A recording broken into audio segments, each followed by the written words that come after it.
यह कहानी है रामगढ़ गांव की, जिसमें भोला नाम का किसान रहता था। उसके पास एक छोटा सा खेत था, जिस पर वह खेती करके अपनी गुजर बसर करता था। भाग्यवान, बिना पानी के हमारी फसल सूख रही है। ऐसा करते हैं, हरिया से एक समय के लिए कुआं खरीद लेते हैं। देख लो, यदि वो बेच देते हैं तो खरीद लो। इतना कहकर भोला हरिया के पास चला जाता है। हरिया काका, अपना कुआं बेच रहे हो क्या? मेरी फसल बिना पानी के सूख रही है। हाँ ले लो, लेकिन 1000 रुपये लूंगा भाई। ठीक है काका, मैं अभी आपको 1000 रुपये दे देता हूँ। इतना कहकर भोला हरिया को 1000 रुपये दे देता है और अपने घर आ जाता है। अगले दिन जब भोला खेत से पानी निकालने गया तो उसे हरिया ने पानी नहीं लेने दिया। देखो भाई भोला, मैंने आपको अपना कुआं बेचा है, इसका पानी नहीं बेचा, इसलिए तुम इसका पानी नहीं निकाल सकते। चलो भागो यहाँ से। किसान वहां से दुखी होकर चला आया और अपने आप को ठगा सा महसूस करने लगा। आखिरकार न्याय की दरकार में राजा के दरबार में पहुंचा। महाराज, मैंने 1000 रुपये में हरिया काका से कुआं खरीदा था। मैंने कुआं का पैसा भी उनको दे दिया, लेकिन जब मैं कुआं पर पानी लेने गया तो पानी लेने से मना कर दिया और मुझे भगा दिया है महाराज। मंत्री, किसान हरिया को दरबार में बुलाया जाए। हरिया को राजा के दरबार में बुलाया गया और राजा हरिया से कहने लगा, क्यों भाई हरिया, तुम भोला को कुआं का पानी लेने क्यों नहीं दे रहे हो? कीमत तो तुमने पूरी वसूली है। महाराज, मैंने कुआं बेचा है, इसका पानी नहीं बेचा। पानी पर अब भी मेरा अधिकार है, फिर मैं कैसे इसे पानी निकालने की इजाजत दूं? राजा धोखेबाज आदमी की चालाकी समझ गया। राजा समझ गया कि सीधी उंगली से घी नहीं निकलेगा, इसलिए राजा ने चालाकी से काम लिया। ठीक है हरिया, आपने कुआं बेचा है, कुआं का पानी नहीं बेचा और पानी पर अब भी आपका ही अधिकार है। ये बात आपकी बिल्कुल सही है, हम मानते हैं। लेकिन आप ये तो मानते हैं कि कुआं का मालिक अब भोला है, आप नहीं। हाँ महाराज, ये बिल्कुल सच है। कुआं का मालिक भोला है, मैं नहीं हूँ।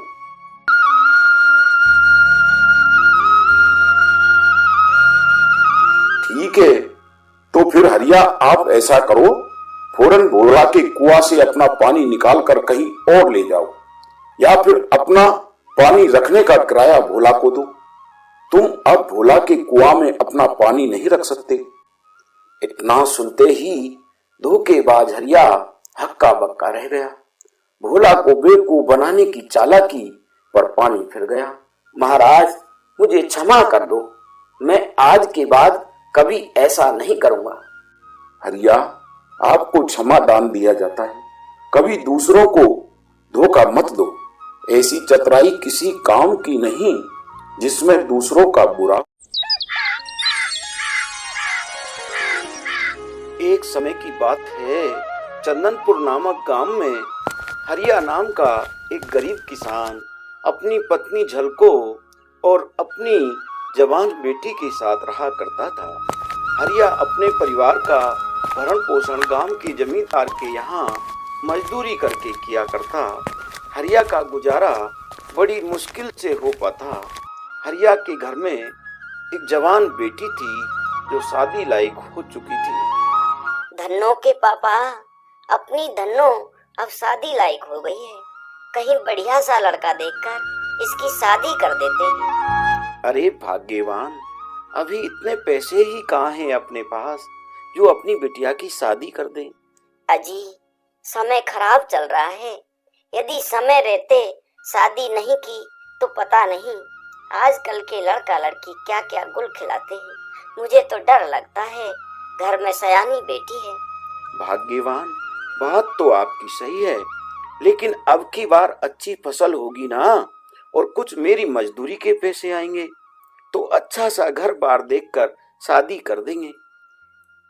स्वामी, अब मेरा समय हो गया है खेत पर जाने का।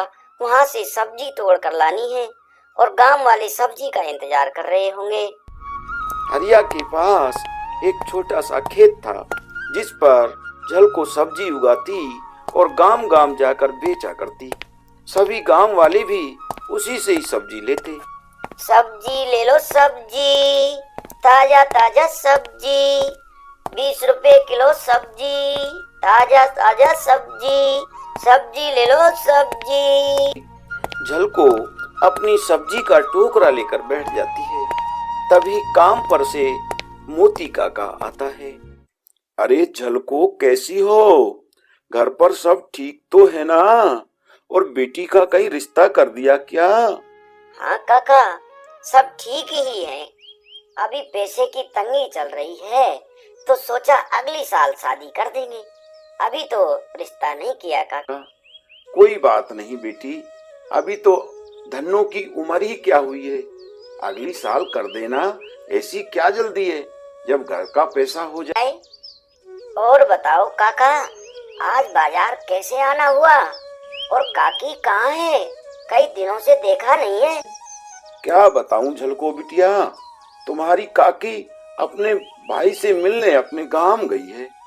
इस कारण घर का सारा काम मुझे ही करना पड़ रहा है। अच्छा, तो काका ये बात है। झलको बिटिया, टमाटर क्या भाव बेच रही हो? काका, टमाटर 20 रुपए किलो दिया है। टमाटर बिल्कुल ताजा है, आज ही तो तोड़कर लाई हूँ खेत से। झलको, आप ऐसा करो, मुझे 1 किलो टमाटर दे दो। क्यों नहीं काका, अभी देती हूँ, ये लो। इतना कहकर झलको मोती काका को 1 किलो टमाटर दे देती है। थोड़े ही समय में झलको की सब्जी का टोकरा खाली हो जाता है। झलको अपने घर चली जाती है। झलको के खेत में एक पुराना कुआं था जो वर्षों से सूखा हुआ था, लेकिन पड़ोसी के खेत में जो कुआं था, झलको उससे पानी लाती और अपनी सब्जी में पानी देती। जब झलको खेतों में पानी दे रही थी, तभी वहां कुएं का मालिक आया जो हरिया से बहुत जलता था। अरे झलको, कैसी हो? खेतों का काम कैसा चल रहा है? मैं ठीक हूँ चाचा, खेतों का काम भी ठीक ही चल रहा है। झलको, मैं ये कह रहा था, आपका कुआं तो सूखा हुआ है, तुम सब्जी में पानी कहाँ से देती हो? चाचा, मैं पानी तो आप ही के कुएं से लाकर देती हूँ। अरे राम राम राम राम, मैं जब ही तो कह रहा था मेरे कुआं का पानी कम कैसे होता जा रहा है। अरे चाचा, आपके सहारे से ही तो हमारा भी गुजर बसर हो रहा है। चाचा, घर में जवान बेटी है, पैसा जुड़ जाएगा तो अगली साल शादी कर देंगे। देखो झलको, अब मेरे कुएं से पानी मत लेना। अगर अब पानी लिया तो मुझसे बुरा नहीं होगा। हाँ, मैं अपनी फसल की सिंचाई कैसे करूँगा, पानी नहीं रहा तो? मैंने कुआं अपने लिए बनाया है झलको, तुम्हारे फायदे के लिए नहीं बनाया। अरे चाचा, अभी तो गर्मियों के 2-3 महीने हैं, बिना पानी के मेरी फसल बर्बाद हो जाएगी और हमारी बेटी की शादी का सपना टूट जाएगा। चाचा, मैं कुछ नहीं जानता झलको, ये तुम्हारी परेशानी है। मैं तुम्हें अब अपने कुएं का पानी नहीं लेने दे सकता। ये सुनकर झलको मन ही मन बहुत दुखी हो जाती है और घर जाकर दुखी भाव से बैठ जाती है। जब शाम को हरिया जमींदार के यहाँ से आया तो देखा झलको उदास होकर बैठी है। क्या हो गया भाग्यवान, बहुत उदास लग रही हो? क्या ही बताऊं स्वामी, आज भोला चाचा ने अपने कुएं से पानी लेने से मना कर दिया और कहा है अब तुम कभी इस कुएं से पानी मत लेना, बिना पानी के तो हमारी फसल बर्बाद ही हो जाएगी। अरे भाग्यवान, आप चिंता मत करो, सब ठीक हो जाएगा। ऊपर वाला सबकी मदद करता है, वो हमारी भी मदद जरूर करेगा। और हाँ, मैं जाकर बात करूंगा भोला काका से। अब आप जाकर अपने लिए खाना बनाओ। इतना कहकर हरिया भोला चाचा से मिलने उनके घर की ओर चल देता है और उनके घर के बाहर जाकर आवाज लगाता है, अरे ओ भोला चाचा, ओ भोला चाचा, घर पर हो के नहीं? अरे कौन है भाई? रुको रुको, आता हूँ, अभी आता हूँ। अरे हरिया, तुम हो? बोलो क्या बात है, आज कैसे आना हुआ? अरे भोला चाचा, मुझे झलको ने बताया है आपने कुआं का पानी लेने से मना कर दिया है। ऐसा क्या हो गया चाचा? देखो भाई हरिया, उसमें बहुत कम पानी बचा है। यदि पानी सूख गया तो मैं अपने खेतों की सिंचाई कैसे करूंगा? कुआं भाई मैंने अपने लिए बनाया है, दूसरों के लिए नहीं बनाया भाई। अरे चाचा ऐसा मत करो, हमारी फसल बिना पानी के नष्ट हो जाएगी। देखो हरिया, मैं नहीं जानता तुम्हारे साथ क्या होगा क्या नहीं होगा, लेकिन मैं तुम्हें कुआं का पानी नहीं दे सकता। हरिया भोला को बहुत मनाने की कोशिश करता है, लेकिन भोला नहीं मानता। हरिया दुखी होकर घर लौट आता है। आ गए आप? क्या कहा है भोला चाचा ने? भाग्यवान, मैंने बहुत कोशिश की, लेकिन वो नहीं माने। उन्होंने तो कसम खा रखी है पानी नहीं देने की, और पानी देने से 2 टूक मना कर दिया है। स्वामी, अब क्या होगा हमारा? हम बर्बाद हो जाएंगे स्वामी। कर्ज लेकर तो सब्जी उगाई थी और वो भी नष्ट हो जाएगी। अरे भाग्यवान, दुखी मत हो, कोई ना कोई रास्ता तो निकालना ही होगा। ऐसे तो हम हाथ पर हाथ रखकर नहीं बैठ सकते। स्वामी, तो फिर हम करें भी तो क्या करें? भाग्यवान, ऐसा करते हैं, कल सुबह दोनों चलेंगे और कुआं की खुदाई करेंगे। क्या पता पानी निकल ही आए। अब आप ऐसा करो, कुछ खाने को बनाओ, और मुझे जोरों की भूख लग रही है। इतने में बाहर से किसी की आवाज सुनाई देती है। अरे कोई है क्या? मुझे बहुत जोरों की भूख लगी है, कुछ खाने को हो तो दे दो, मैंने 2 दिन से कुछ नहीं खाया है। तभी हरिया बाहर आकर देखता है तो उसे बुढ़िया दिखाई देती है। अरे बेटा, अरे बेटा, मैंने 2 दिन से कुछ खाया नहीं है, मैं बहुत भूखी हूँ बेटा, कुछ खाने को दे दो बेटा, ऊपर वाला आपकी हर मनोकामना पूरी करेगा बेटा। बूढ़ी माँ, आप थोड़ी देर बैठो, मैं अभी आपके लिए खाना लेकर आता हूँ। हरिया अपनी पत्नी से जाकर कहता है, अरे भाग्यवान, कुछ भोजन रखा है क्या? द्वार पर एक बूढ़ी माँ भोजन मांग रही है, जो 2 दिन से भूखी है।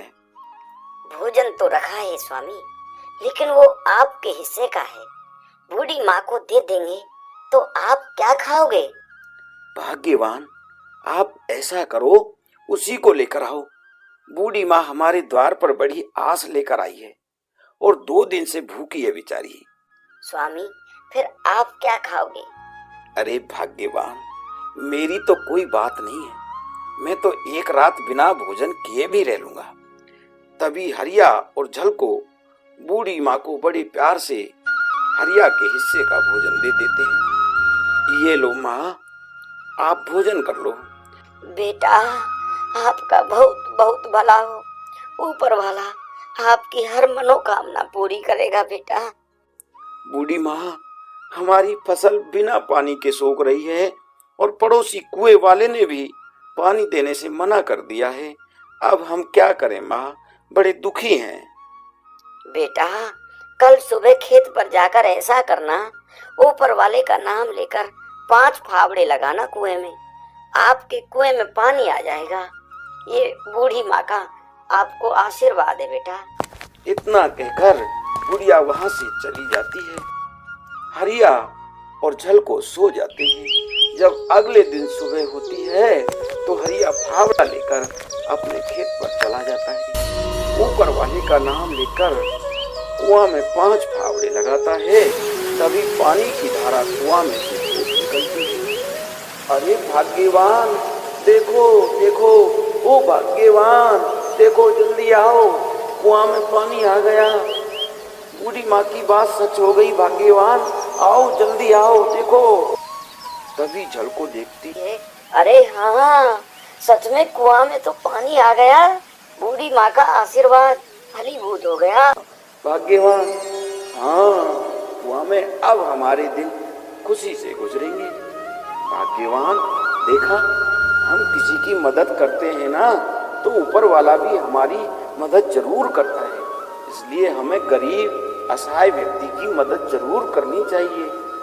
अब हरिया और झलको की फसल अच्छी से होने लगी और उन दोनों की आमदनी भी अब चौगुनी हो गई और हरिया और झलको के दिन खुशी से गुजरने लगे।